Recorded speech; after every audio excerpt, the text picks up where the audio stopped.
Visa തട്ടിപ്പുകാരുടെ ഒരു ഹബ്ബായി മാറിക്കൊണ്ടിരിക്കുകയാണ് കേരളം.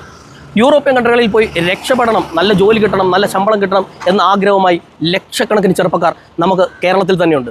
അപ്പം അവരെ ചൂഷണം ചെയ്തുകൊണ്ട് ഒട്ടനവധി ഏജൻസികൾ അവരുടെ കയ്യിൽ നിന്ന് ലക്ഷക്കണക്കിന് രൂപ വാങ്ങിച്ച് പറ്റിച്ച കേസുകൾ നമ്മൾ പലതും കണ്ടതാണ്. ഞാനിപ്പോൾ നിൽക്കുന്നത് അടൂരാണ്.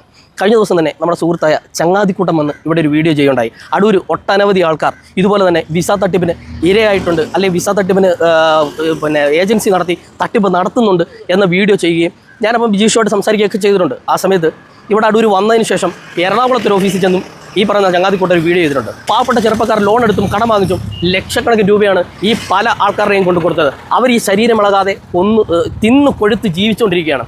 അപ്പം ഞാനിപ്പം ഈ വീഡിയോ ചെയ്യുന്ന കാരണം എന്താണെന്ന് വെച്ചാൽ, പലർക്കും അറിയത്തില്ല ആരാണ് ജെന്യുവിനായിട്ടൊരു ഏജൻസി, ആര് വഴി ബന്ധപ്പെട്ടാൽ വിദേശത്തേക്ക് പോകാം എന്ന് ആർക്കും തന്നെ അറിയത്തില്ല.